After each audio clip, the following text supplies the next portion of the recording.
Domestic violence हर समाज में एक बदनुमा धब्बे की तरह है। हम इतने तरक्की करने के बावजूद भी आ, हर देश में, हर समाज में डोमेस्टिक वायलेंस को बहुत ही प्रेवलेंट देखते हैं। नवंबर डोमेस्टिक वायलेंस मंथ माना गया है मैनीटोबा में।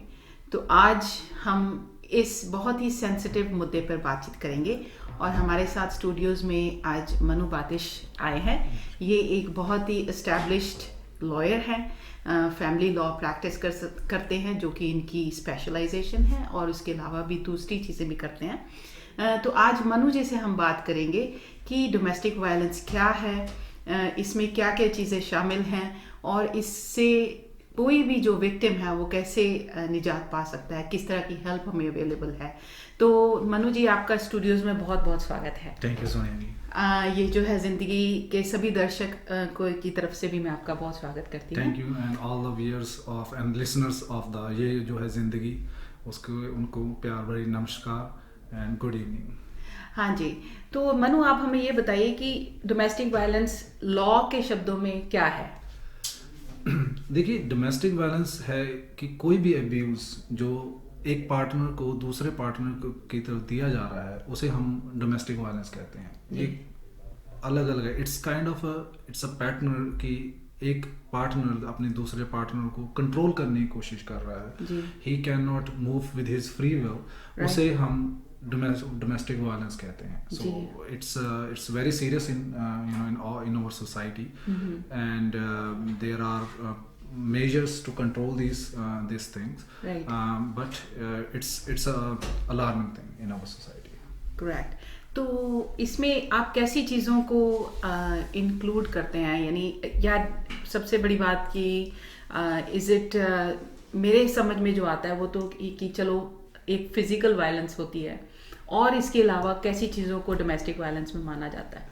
जी सोनी जी, देखिए, जो सबसे बड़ी मिसकंसेप्शन है, जो लोगों को लगता है कि जो डोमेस्टिक वायलेंस है वो सिर्फ एक फिजिकल अब्यूज़ है। हाँ जी। जबकि ये ऐसे नहीं है। इसके अलावा भी डोमेस्टिक अब्यूज़ में जो एज पर लॉ जो हम कहते हैं, that is the sexual abuse, economic abuse, spiritual abuse, और ये 4 तरह के, और फिजिकल अब्यूज़ जो हम पहले ही बोल चुके हैं। तो ये 4 के अब्यूज़ की कैटेगराइज्ड है, जो हम कहते हैं कि ये अब्यूज़ जो एक पार्टनर दूसरे पार्टनर की तरफ करता है, तो ये 4 को हम कैटेगराइज कर सकते हैं। जी, इससे पहले कि हम आगे बढ़े, तो फिजिकल ये जो डोमेस्टिक वायलेंस है, आपके जो एक्सपीरियंस में क्या माना गया है कि अधिकतर लेडीज के साथ ही डोमेस्टिक वायलेंस होती है कि आदमियों के साथ भी होती है? 2018 यूएनओ की एक वर्ल्ड हेल्थ ऑर्गेनाइजेशन वालों की एक रिपोर्ट आई थी। उनमें जब आई वाज रीडिंग दैट, उसमें था कि 1 in the 3rd woman and 1 in the 4th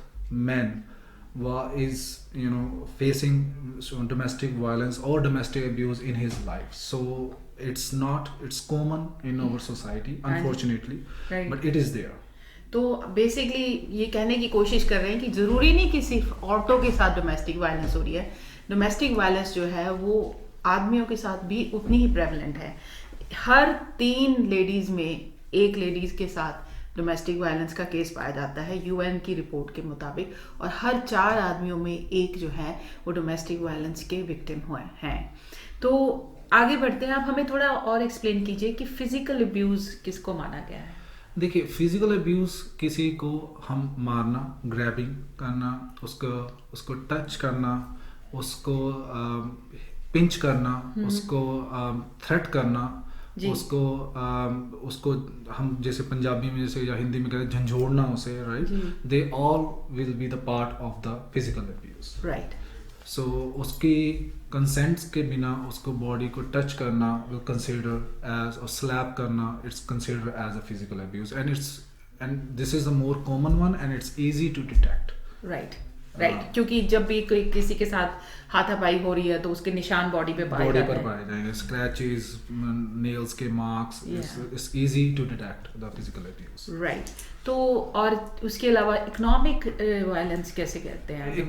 देखिए, इकोनॉमिक जो अब्यूज है, it's more prevalent in our society, and I am not trying to be take a side of anyone, regarding with the male members, economic abuse is that you making the abuser is making dependent the victim, or victim, now we not use the word, we say domestic survivor, violence survivor, because it's a positive word, to depend on him or her और for her financial needs.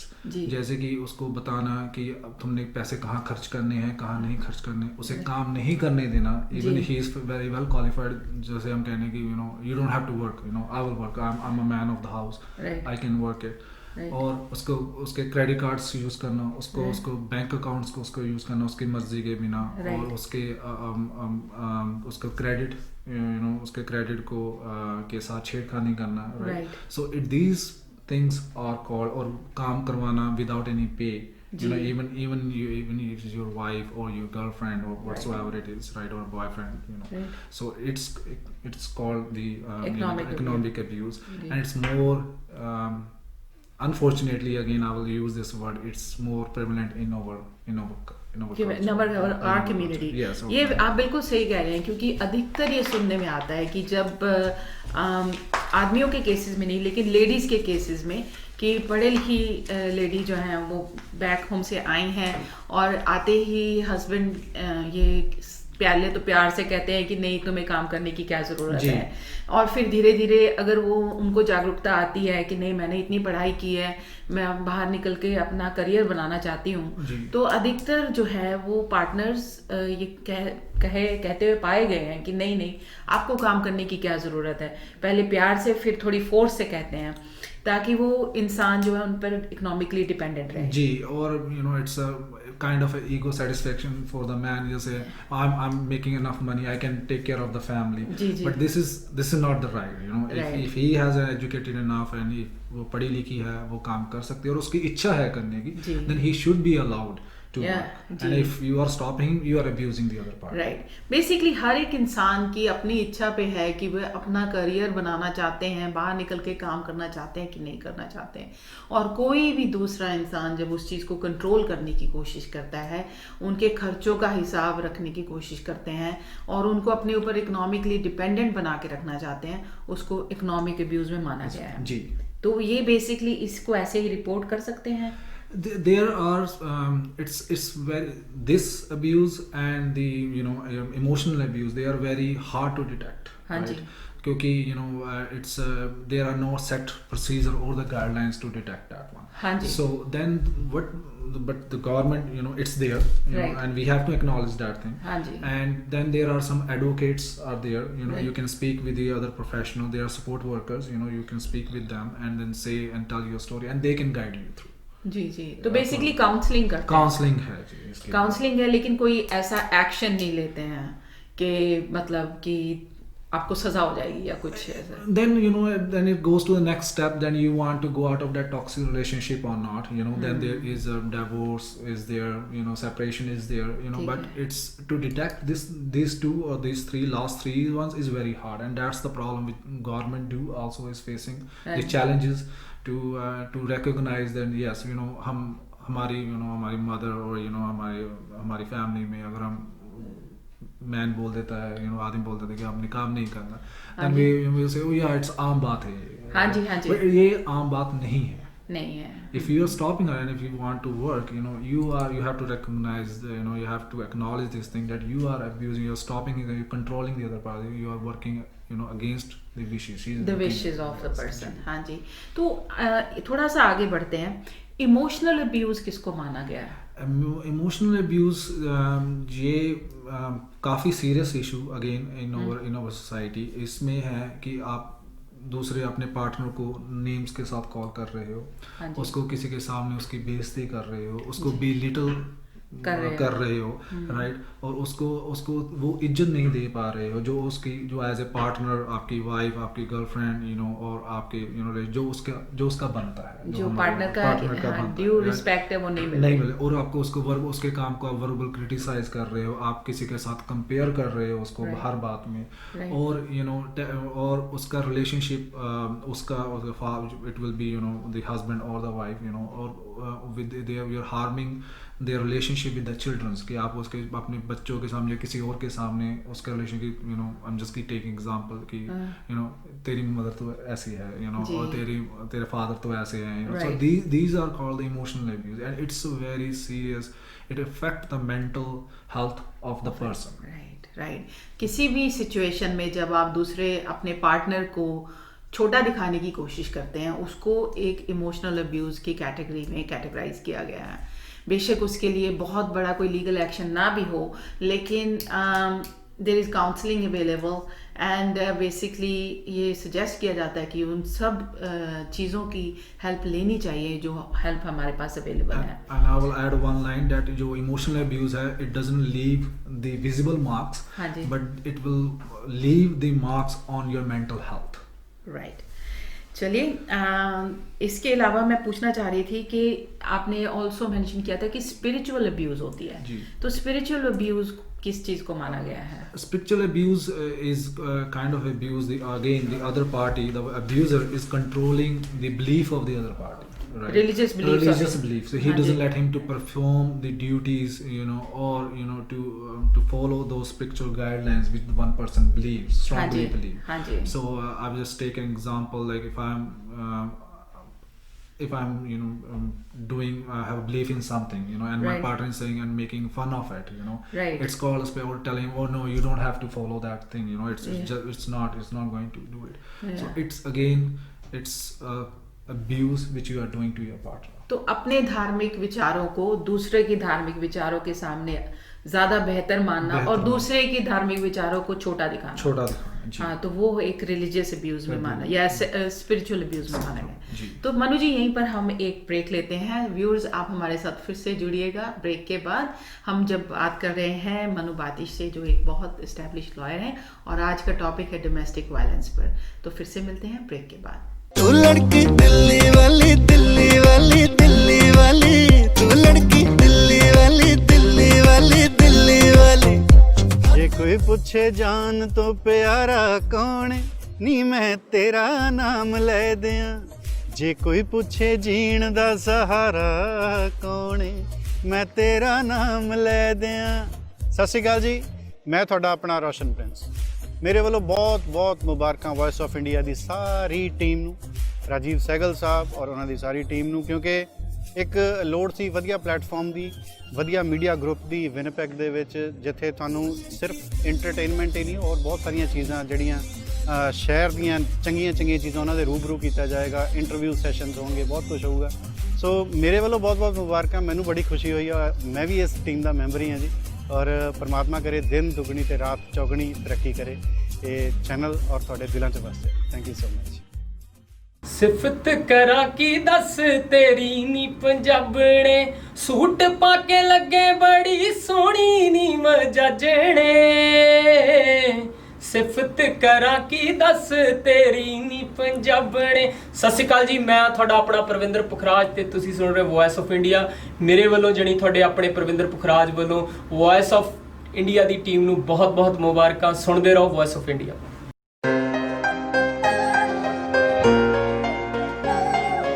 ਰਿੰਨੀ peg ਦੀਆਂ ਰਾਤਾਂ ਲੰਮੀਆਂ ਹੋ ਗਈਆਂ, ਛੇਤੀ ਜੇ ਦਿਨ ਢਲ ਜਾਂਦਾ ਹੋ ਉੱਥੇ ਵੀ. ਸ਼ੀਤ ਹਵਾਵਾਂ ਠੰਡੀਆਂ ਚੱਲਦੀਆਂ ਪਿੰਡ ਵੱਲ ਨੂੰ, ਥੋੜਾ ਪਾਲਾ ਚੜ ਜਾਂਦਾ ਹੋ ਉੱਥੇ ਵੀ. ਸਤਿ ਸ੍ਰੀ ਅਕਾਲ ਜੀ, ਮੈਂ ਰਾਜਾ ਤੇ ਤੁਸੀਂ ਸੁਣ ਰਹੇ ਹੋ ਵੌਇਸ ਆਫ ਇੰਡੀਆ. ਰਿੰਨੀ ਪੈਗ ਦੀਆਂ ਰਾਤਾਂ ਲੰਮੀਆਂ ਹੋ ਗਈਆਂ, ਛੇਤੀ ਜੇ ਦਿਨ ਢਲ ਜਾਂਦਾ ਹੋ ਉੱਥੇ ਵੀ. ਸ਼ੀਤ ਹਵਾਵਾਂ ਠੰਡੀਆਂ ਚੱਲਦੀਆਂ ਪਿੰਡ ਵੱਲ ਨੂੰ, ਥੋੜਾ ਪਾਲਾ ਚੜ ਜਾਂਦਾ ਹੋ ਉੱਥੇ ਵੀ. व्यूअर्स, हम आपका फिर से स्वागत करते हैं शो में जिसका नाम है ये जो है ज़िंदगी. और आज हम बात कर रहे हैं डोमेस्टिक वायलेंस के बारे में लॉयर मनु बातिश जी के साथ. मनु जी, आगे बातचीत शुरू करते हैं. आप थोड़ा सा आपके बारे में जानते हैं. आपने इन्फॉर्मेशन बहुत अच्छी हमारे साथ शेयर की है. तो आप इंडिया से हैं जी. तो इंडिया से आप कब आए? I came in 2010 to Toronto on a student visa. ठीक है and I did my human resource course from ठीक है। Toronto, हाँ जी, and then moved to Saskatchewan ठीक है। to get my residency. ठीक है Permanent जी। residency. तो बेसिकली आप स्टूडेंट की तरह ह्यूमन रिसोर्स कोर्स किया, जी।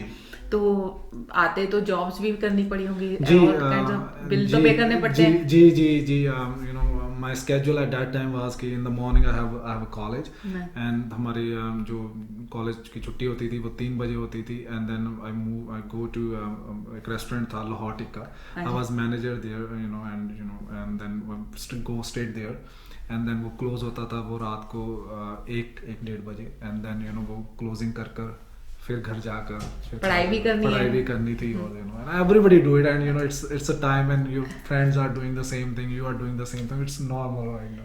नहीं पता क्या है, एक्चुअली होता ये है कि अधिकतर जब हम इंडिया में होते हैं तो फील ये होता है कि जब हम कनाडा जाएंगे फटाफट काम मिलना शुरू हो जाएगा, पैसे आने शुरू हो जाएंगे। लेकिन ये मैं क्वेश्चन हर एक से पूछती हूँ, क्योंकि ये सबको एहसास होना चाहिए कि आके मेहनत सबको करनी पड़ती है, और जनरली आपको अपने फील्ड की जॉब नहीं मिलती है, आपको हर तरह की जॉब पकड़ के काम करना पड़ता है। लेकिन जब आप अपना जो एम है, अपने एक बड़ा गोल साध के चलते हैं, तो कहीं ना कहीं कभी ना कभी आप पहुंच ही जाते हैं वहां तक। बिल्कुल जी। और इस कंट्री में मेहनत जितनी ज्यादा आप करोगे उतना ज्यादा आप राइज करोगे। That's what my firm belief was. तो ये तो बहुत अच्छी बात है, क्योंकि कई देशों में ऐसा होता है कि आप मेहनत करें भी तो उसके अलावा भी और कई चीजें चाहिए होती है, लेकिन यहाँ पर आप मेहनत करके किसी भी फील्ड में राइज कर सकते हैं।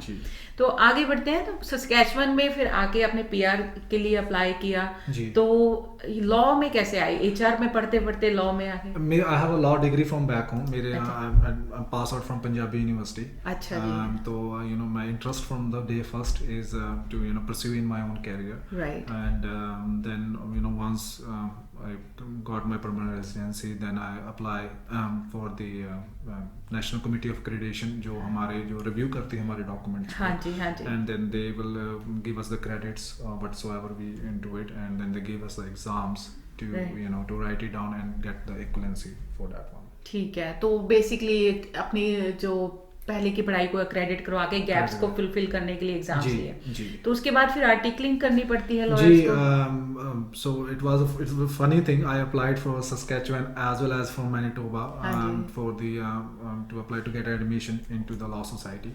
And the first call I got is from the Touchwood with from Manitoba. Then I moved here. I don't know anyone here. So I somehow I managed to secure a place here. And then my principal, Mr. Ali Sheikh, he was my principal, and he gave me the opportunity to work with him and under his supervision, under his guidance, and then I will secure a article position there. That's very nice. मेरे को मालूम है कि आप इसके अलावा मतलब law का काम करने के अलावा आप वॉलंटियर वर्क बहुत करते हैं, हिंदू सोसाइटी के साथ बहुत क्लोजली एसोसिएटेड हैं। जी, तो उसके बारे में थोड़ा सा बताइए।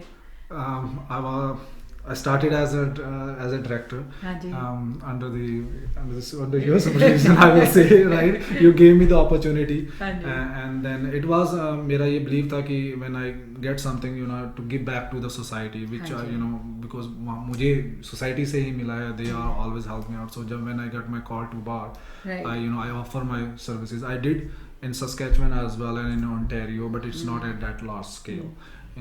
But यहाँ I was temple जब हम जाते थे वहाँ पर then at that time you are the chairperson there, and then I approach you, and then you gave me the opportunity to start it as a director, and then after next year I got a position of the vice chair, and have 3 years of vice chair, and then I and helping the community any issues with the temple or public in large, just they can come to me anytime, any consultation or any kind of legal advice, just to tell them the right way of doing things. यहाँ पर इन्होंने mention नहीं किया, लेकिन जब ये आए थे बाय चांस उस वक्त मेरे को सेवा मिली थी टेंपल की, तो इन्होंने एक ओपन अनाउंसमेंट की थी कि कम्युनिटी में जो लोग भी अपनी विल्स बनवाना चाहते हैं, सीनियर्स, उनके लिए फ्री विल्स बनाते थे। So that was very nice of him. लेकिन यहाँ पर ध्यान देने लायक बात यह है कि इनके मन में सेवा का भाव था, वॉलंटियरिंग की का भाव था, जिसने कि इनको पे बैक किया फिर, और एंड मल्टीपल फोल्ड्स में।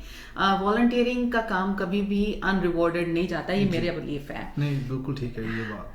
तो इसी बात में आगे बढ़ते हैं। अब जबकि आपकी अपनी लॉ प्रैक्टिस है जी, अब आपको कैसा लगता है कि आपके पास अभी भी वैसे ही बहुत सारे केसेस आते हैं डोमेस्टिक वायलेंस को लेकर, या आप सिर्फ फैमिली लॉ प्रैक्टिस करते हैं या और भी? जी नहीं, मेरी जो मेजर है इट्स इन फैमिली लॉ, हाँ जी। And family law includes the domestic और सेपरेशन, डिवोर्स, कस्टडी, हाँ जी। CFS, division of family property. So I do, because मेरे जो प्रिंसिपल थे mister Ali Shaikh, they mostly do the family practice. हाँ जी। उसके बाद then I do real estate Right. business as well, Right. buying and selling of the house, Right.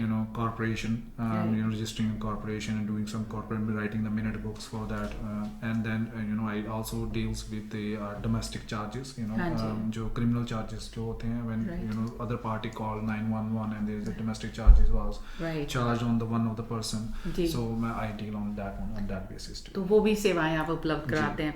तो आगे बढ़ते हैं डोमेस्टिक वायलेंस को ही आगे लेकर। आप ये बताइए कि कोई इंसान डोमेस्टिक वायलेंस क्यों करता है, एज पर लॉ क्यों करता है वो? देखिए, there is a theory which I read and I don't remember the name. उसमें था कि the most of उन्होंने सर्वे करवाया and they say कि जो मेरा पार्टनर है he has anger issues, हाँ। और he has alcohol और drug issues, हाँ। वो इसलिए abuse करता है, और या he is mentally ill.